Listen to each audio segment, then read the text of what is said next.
What's up, everyone? Welcome to another exciting edition of Be More. As you know, this is the show or segment where we talk all about being wiser, smarter, better with your videos and live streams. And really, you should do this in life, but I know video and live stream, so this is what I talk about. Listen, we've got a couple of great segments for you today that we're going to talk about. The first being Essence Fest. And we'll talk right about that after this. Close the doors, walk across the corridor. We got something to show you. Media is our repertoire. Well, usually when I talk about these issues, sometimes I'm by myself. Sometimes I'm with a very important Mediascope person, Be More person, and her name would happen to be Shawanna Kennedy. Shawanna, show yourself. Hello. I am excited to be here. Yes, I am Shawanna Kennedy. I am graced to be the video director for Kennedy Media, where we talk all things and we talk about what that looks like for you to create and increase your video visibility. I get to help entrepreneurs and business owners to do just that. How are we increasing our impact on the people that we are graced that they want to listen in to whatever it is that we may have to say. And I'm fortunate enough to not only have one show, but two shows on the Indie Suit Media Network. I get to be the amazing host of You First. That's all things self-care, mental well-being, personal development, and empowerment. But then there is back to back where I come back with C-Suite, a CEO chat. And I get to talk to amazing CEOs, multiple 6 and 7 figures from around the globe, where we talk about the good, the bad, and sometimes ugly of what it looks and feel like to be a CEO. But I'm excited to be a part of this amazing conversation with you, Dr. Tachi, because, hey, you're somebody that we need to pay attention to and listen to as well. Well, thank you for that. Nobody plugs like Shawanna Kennedy Media. It's one word now. So nobody plugs like Shawanna. Thank you again for coming on, because I always think of you whenever I have an issue to talk about, because I know that you will have some very important insight. Today, we're starting with Essence, the festival. That's what they should call it from now, Essence.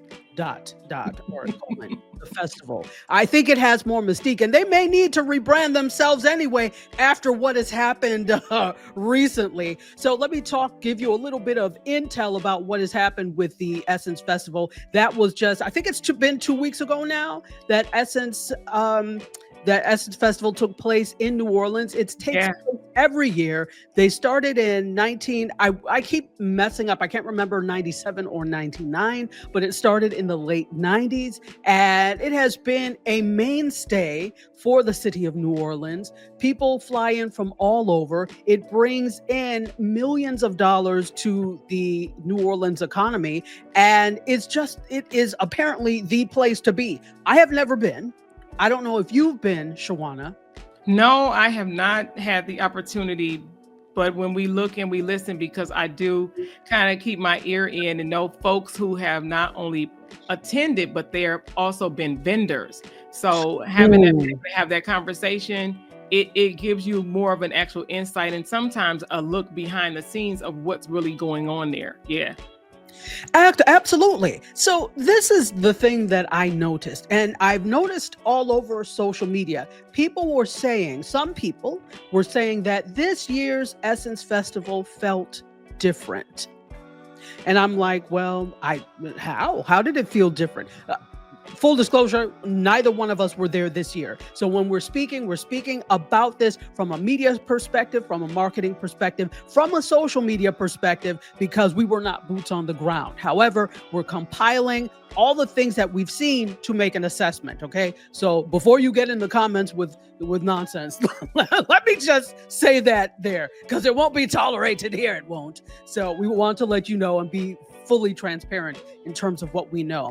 So people were saying it felt different. I don't know. Were you saying the same thing or seeing the same thing? I was definitely seeing the same thing. However, having eyes on other people who this was their first experience, being able to watch them to still go in and bask. I'll say actually bask in the glow of what that looked and felt like for them, being newcomers and even new presenters on the platform. So that's the one thing where I choose to still cheer for them having their opportunity in the spotlight. When you know that you are doing amazing things, it's awesome, not only just at Essence, when then it is rewarded publicly when other people have been taking note of what it is that you're doing and the impact that you get. So don't take any opportunity that people want to show you off, that you don't take it an opportunity to do that. And so I cheer for people that have their opportunity, because hey, you could be next in line and that very next person. So yeah, I'm not a hater in that regard. So I'll be excited for people. Yeah. Well, let's preface this conversation by saying not everyone had a negative experience at Essence. There were some people, as Shawanna mentioned, that this was their first time and they had an amazing time because there was nothing to compare it to, right? So for them, this was great. There were some people who did not have as good of a time because they noted some snafus with timing of performances, etc. And compared to years past, for them, it was a problem.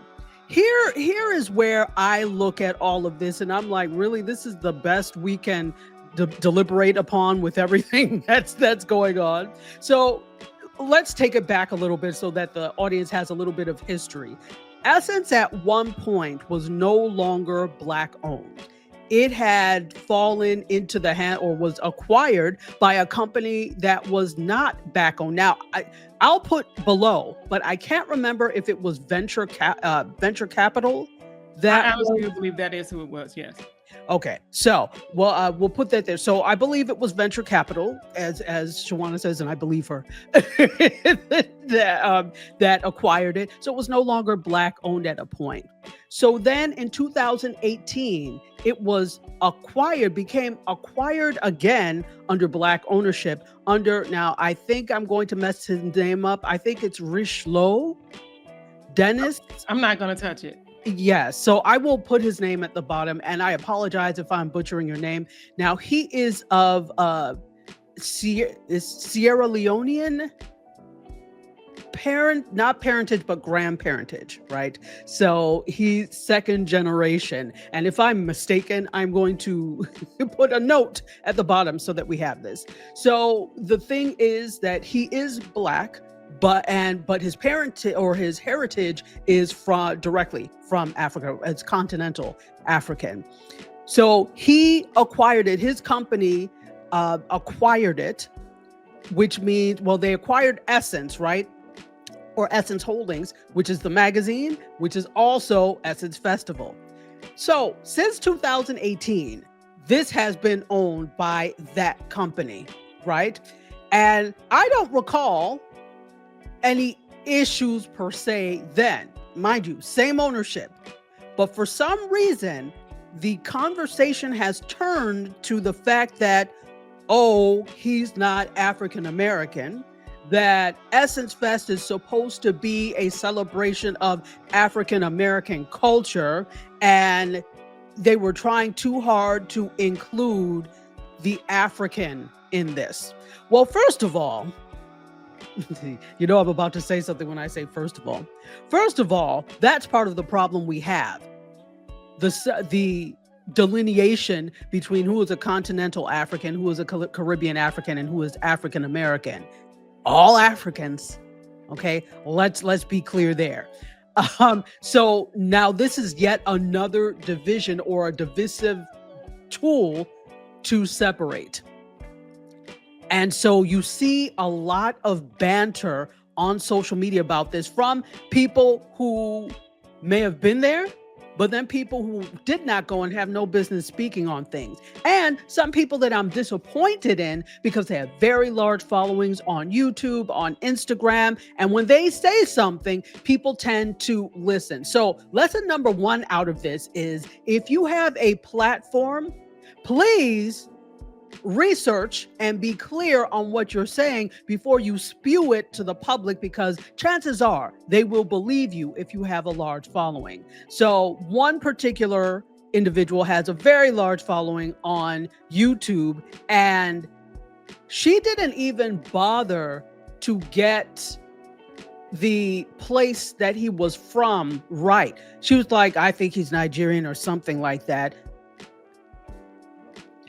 Pretend it was you. You know, it's that, well, I don't know. I think she's, I don't know, maybe Black American or something like that. You would be so annoyed and insulted, but it's okay for you to do it to other people. I think that it was overly divisive, and with everything that's going on now, you choose to boil it down to jambalaya versus jollof and then complain about it. Get out of here. Your thought? What that made me think about Dr. Tachi too, when you know on the news, when there is something going on or different stories and they need filler, I think they needed something to poke at. It's kind of like finding a cat or a dog story for the news. And we like, you telling me with all of the things that you could have talked about with what's going on in today's world, you want to show us a cat story. And it's like, we have to make sure that because we do have the eyes and the ears of people, because I'm all about being seen and being heard. But what are we saying? Is it some things that is going to help us be uplifted, no matter what culture, no matter what race, no matter what nationality?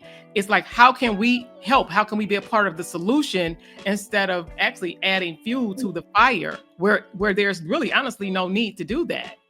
Because they know that there was some fails, right? And I'm pretty sure that they had some come to Jesus moments with the team after it was done. Okay, so they were on the Breakfast Club, and Mr. Dennis did take responsibility for what went wrong. He said it is not on the vendors, it is not on the performers, that is us. And in fact, on social media, I believe it was, they even put, "We've heard you." And they're wanting to do better because they do realize that this is, and I do agree, this is a large festival that is supposed to be a celebration of African American culture, music, all of that, right? But I also think I'm looking at this from a business aspect as well. Now, people are acting as if he said, well, you know what? I will also make it the festival of Black and Lithuanian culture. Aha! They're acting like that they said, we're also going to bring in Russian culture. That's not what happened, right? It is African-American culture is rich and wonderful, but it's a subset of all African culture. So within the the African experience, you've got African American, you've got continental African, you've got Caribbean, and all the different types of things, because the culture in New Orleans is one of my favorite places, is quite different than the culture you would find among Black people in Chicago, among Black people in Birmingham, Alabama. It's different. So there are subsets, and it's okay. And I think it's okay for all of it to be celebrated. Definitely. But I think that this whole thing was unnecessarily divisive for no reason. And the social media personalities that are talking about this, talking out of the back of their necks with no knowledge, no foresight, and clickbaity, as you said. They're trying, it's the news cycle, right? And they're trying to be clickbaity. So we want you to watch this. So I'm going to put the most horrific. How is that helping? I think that was my point. How is this helping? It's not helping. What it does is it damages the trust. When Yeah. we think about Black owned, it's not just a title, it's a trust. And when we think about other businesses, and that's the thing too, when they be like, hey, that's why I use other people. This is another thing that would hurt folks wanting to take the opportunity to do business with your own, right? And it's like I said again, with being a part of the solution, that's what people have to remember. We're supposed to be a part of the solution. How can we do this? Because we're definitely, let me say this for the people in the back, we are greater together. We are greater together. We're stronger together. Mhm. And if you haven't noticed, we need to be working more together. We cannot get around it. No man is an island, even though, yes, you came, I'm believing, unless you're a twin, you came out alone. You know, it was with the assistance and, you know, the grace of God. But you came out alone, but we cannot operate in this world and be our best selves without someone helping us while we make our way and navigate our way through this life. So we should be a part of the solution. So yeah, we have to watch how we're hurting, because, hey, I say we don't just, we just get by with stuff, but we don't get away. Trust me, the things that you're doing, it may not come back to you till 5-10 years from now. You do not get away. You just simply are getting by. So remember that in all things that you do. T-shirt moment. You don't get away with things. You just get by. It's coming again. It's coming back around. It's coming back around. Okay, so moving on from that end of it, I didn't, again, the pitting of the Africans against African Americans through this. Make better use of your time, people. Stop it. I'm saying stop it. Make better use of your time. There are other things you could be talking about. The country is crumbling down around our ears, and you're choosing to debate jambalaya over jollof. Now, again, I know that's something that they did, but you're mad about it. Who cares? As a jollof connoisseur, I can tell you I love it all. And it all emanated from Senegal, Chebujen. That's the original jollof. That and all the other jollofs from West Africa and other places, it broke off. You have a version of that type of red rice in the Dominican Republic and in Spanish cultures, Caribbean Spanish cultures. And then in the English-speaking Caribbean, you've got that as well. But guess what? Jambalaya is a variation of Chebujen. Stop it, people. Let's be better. Can we do that? And again, as you were saying, this whole thing waters down the message and messes with the branding. It's something that they have to look at, and they're going to have to say, listen, people have been used to it being this type of festival for so long. Are the changes we're trying to make going to be acceptable? Is it warranted? Who did they ask when they did these things? Did they do focus groups with festival goers who have gone past and said, would you be open to having this? What do you think about this? Those types of things. So you really have to survey the people that are your bread and butter. I will say that there. To make sweeping changes without basically getting the opinions of the people who support you, it doesn't make any sense. And I think that's part of the reason it fell flat. Your thoughts? No, I agree with what you're saying. And to have that, it's really when we think about our business and our brand, it's like really having something as your primary focus or offer. And you're like, is that what the people really need or really want? Mm-hmm. That, well, you just said bread and butter. What is it that when we think about brand visibility, what is it that your brand is really asking for right now? Are you really on target? Have you really tested the market? Have you really pulled in 5, 10, 20 people to say, hey, if I brought this, have you taken a poll in your business to say, at this stage, in this season, would this work for you? Would you be a part of the beta? These are all questions that we have to ask if we want to succeed in our businesses and with our brands, because this is what I'll say too. It's not just that moment. We are our brands 365 days a year. It's not just the weekend.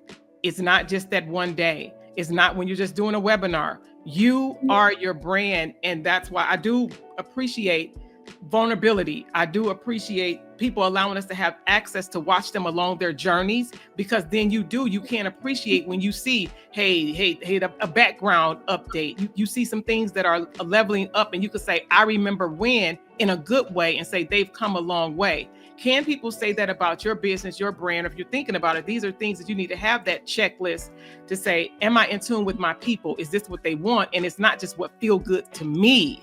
It is what the people will tune into, what the people will buy into, because I say, not what's that whole know, like, and trust. I say know, like, and love me, because if they love Shawanna, then when Shawanna is doing different things that are still true and authentic to who I am the brand. So they're like, okay, what's up with Shawanna? What is Shawanna doing in her business outside of video, online visibility? Anybody that know me, I'm definitely a advocate for putting yourself first. I'll say it, never above your creator, whoever you may believe in. But then because God has created us as a gift, we have to remember who the gift is on the inside of us, so that that thing we can do what we need to do the 365 days a year, that no matter what God trusts us with our hand, it can show up and we make the necessary course corrections and be accountable when things do fall through the cracks.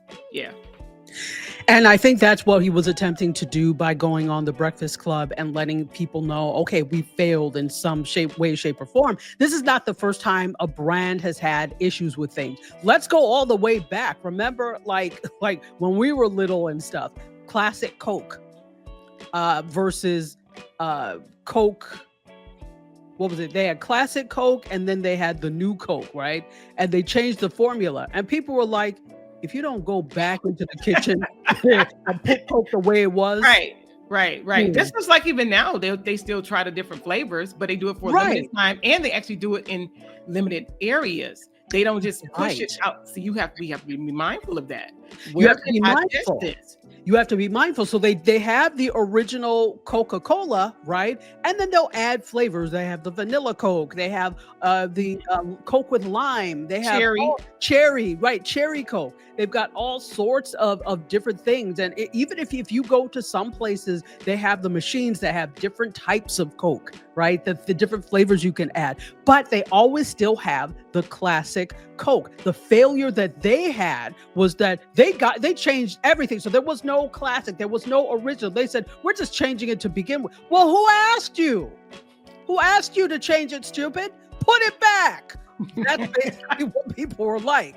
And so they learned from that mistake. They said, we've heard you. We're putting it back. Okay, we're putting it back the way it was. So if we look at Essence in this sense, you need to have some focus groups. You need to, and you have people's email addresses. Okay, your list is enviable. Your email list is probably the envy of everyone. So get in touch with people. Ask them to take these surveys. Ask them, and I'm sure I haven't been. You all have been. You can tell me. Do you get a survey post? Do you get something like, "What do you think about this? How did this go for you? What do you?" And I guess that's the thing that they need to do if they're not doing it. So a post survey to gauge the experience and to adjust the things that need to be adjusting so that they can preserve the sanctity of the Essence brand and keep people coming back. And then 2, you influencers who speak out of the back of your neck about these things, stop doing that. Make sure that you are having a fruitful, useful discourse that will solve the problem. You're just stirring the pot. You're not solving the problem with this. So those are 2 things that I thought that came out of Essence that I really wanted to hit on. Oh, there is another thing. So the involvement, this community involvement thing, I was hearing from a lot of people, I shouldn't say a lot, from some people, particularly on social media, about the lack of local vendors. I don't know how true that was. I didn't get a chance to go through the vendor list for this year, but that was the story that was being told. So provided that's something that was true or an issue, I think that is something that needs to be addressed. Even if it is a national festival, you choose to have a festival in a town that has a local economy. The best way to add to that local economy is by including local vendors, right? Now, the vendors can't just be anybody. They have to be able to handle the amount of people that would be at Essence, have enough product, be able to competently talk about their services. So simply because you are a New Orleans business does not give you the right to be in the festival. You have to meet the criteria. But as much as they possibly can, I think they should make an extra effort to include those vendors that support the New Orleans economy as well. What do you think? You're spot on, because people, they won't come, and then people beget people. Make you think about church, right? You know, church, good old church members, they'd be like, hey, you got to come over here, you got to come over here. It's with anything within a community. It's like, what is in that community? What will make me want to be a part? What will make me want to come and see, right? Who?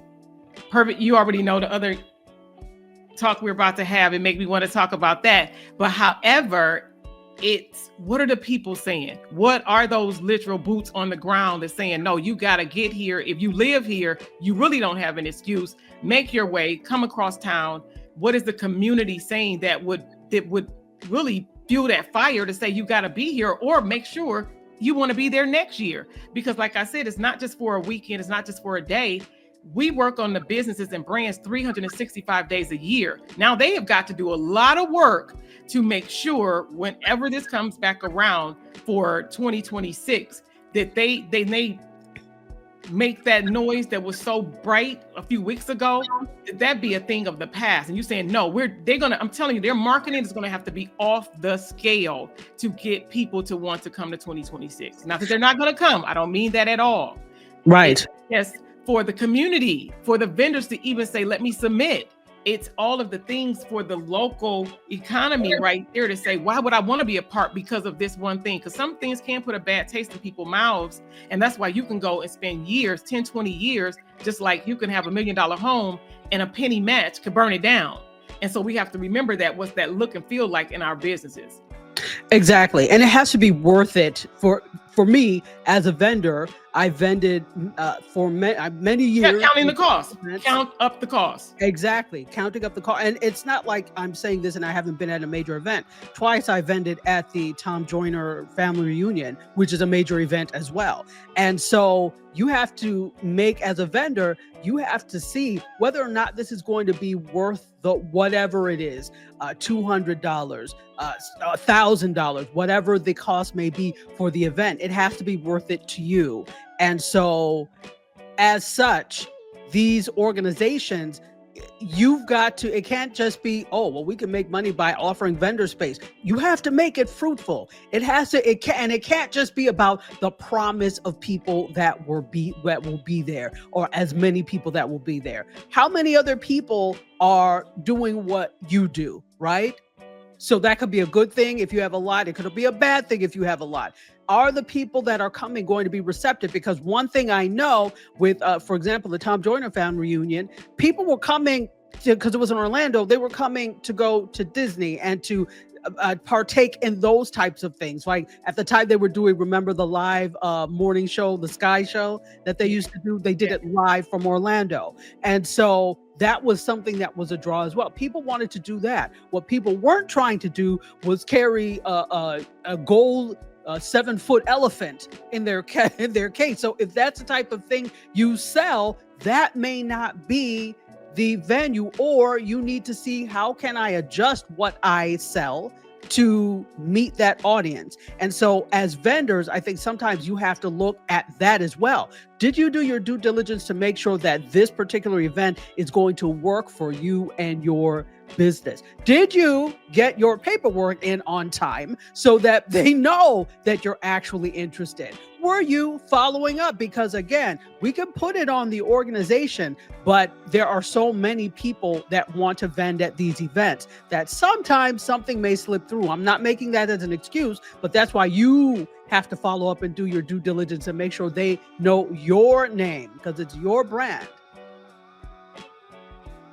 Just saying. Okay, well, I think there was one other thing I wanted to talk about with that, but I think that we have exhausted Essence Festival. Is there anything else you want to say when it comes to video, when it comes to branding related to Essence? No, I mean, you've done an amazing job. It's just, and because of what we get to experience all the time on Be More and the conversations that Dr. Tachi has concerning what that looks like for in the media, it is just be mindful, do your due diligence. You've already heard the amazing list that she's already created, but just know that you want your business to be unforgettable, right? So that it doesn't matter if you're a 1-year event, people are already planning, or when you do your sale, your upsell from that event, you've already sold out for the next event for the next year based on what the experience that people received. So what is it? What is it saying about people they'll forget what you've done, but they need to know how you made them feel. What is that experience to make them say, you know what, I'm about to give my deposit right now. I'm going to figure out my schedule later because I will be here no matter what it looks and feel like. So just be unforgettable in your business, but people got to see you too, because if they don't know you, they don't know you, and they definitely won't buy from you. And how can they trust you if they never see or hear you? Absolutely. And take this opportunity wherever you are, whether you're an attendee or what the case may be, solidify your brand. Solidify your brand. Make sure that your brand has wings, right? After you get the attention from Essence and there, where does it end there? No, you should actually already have tons of things. When I think about social media, when I even think about reality TV, it's like for some of the people, or even shows where there's money involved and you win a prize at the end. I think about all those folks that take the time to go away for the few weeks or the month or however long the taping is. Have you set up your social media for, even if you don't win, there's still a win-win, because then somebody somewhere has fallen in love. The hope is that they've fallen in love with your personality. So then that can jumpstart your influencer relationship for UGC, right? For that user-generated information. What does that look like? So when you're signing up for some of these things, what does your back end look like? So when you get this flood of calls or emails and that you are ready in some type of way, of course, start where you are, but you've got to be more mindful besides just willy-nilly when you show up online. It's like you got to be on purpose. It has to be for purpose. Yes, we want to have fun. Yes, people want to see silly stuff. Yes, they want to see the authentic you, but then there should be a business side to you to say, how am I going to make the most of this attention? Because this good attention, let me say that. So just be mindful of what those things look like on your back end. Great. So to sum up, basically, number one, if you are an influencer, a social media personality, make sure that you actually have all of the facts and that what you're putting out there is adding to the conversation rather than detracting and dividing. We noticed that with Essence, so do better when it comes to these things. If you are, for example, an attendee and you're there and you want to be an influencer or start creating UGC, you should definitely be documenting and doing it in a way that is different from all the other 10 million people that will be talking about Essence Festival. How can I do this differently? How can I be different, right? And then if you're a business and you're affiliated with Essence as a vendor, for example, what are you doing to ensure that your brand is memorable? How are you following up? Have you even done the due diligence to ensure that this is the right thing for you? For Essence, they've already owned up to the fact that they've made some mistakes with this and they're looking to correct them. One thing, if they're not already doing this, there should be a post survey to find out the experiences of the attendees. Definitely. There should be, whenever you want to make changes, did you ask, how would you feel about X, Y, and Z? So that doesn't mean you don't add things, because you don't need people's permission to add to your entity. However, keep in mind that you only exist because you've got an audience. As such, keep the audience front and center, top of mind, in the front of your mind when you're planning these events. So these are lessons for Essence, definitely. And City of New Orleans, good for you. Continue to thrive and grow. Well, this has definitely been interesting. We've got a part 2, not of this, but we're going to talk about another interesting topic. And hopefully all of this conversation was fun for you. You got some information, and put what you think in the chat. We'd love to hear what you have to say about this whole thing. And especially if you went to Essence, let us know your experience. Hopefully all of this helps you to be more with your videos and live streams, and in life, I might add. Until next time, cheers. Here for you. When you emotionally broke, settle in our knowledge and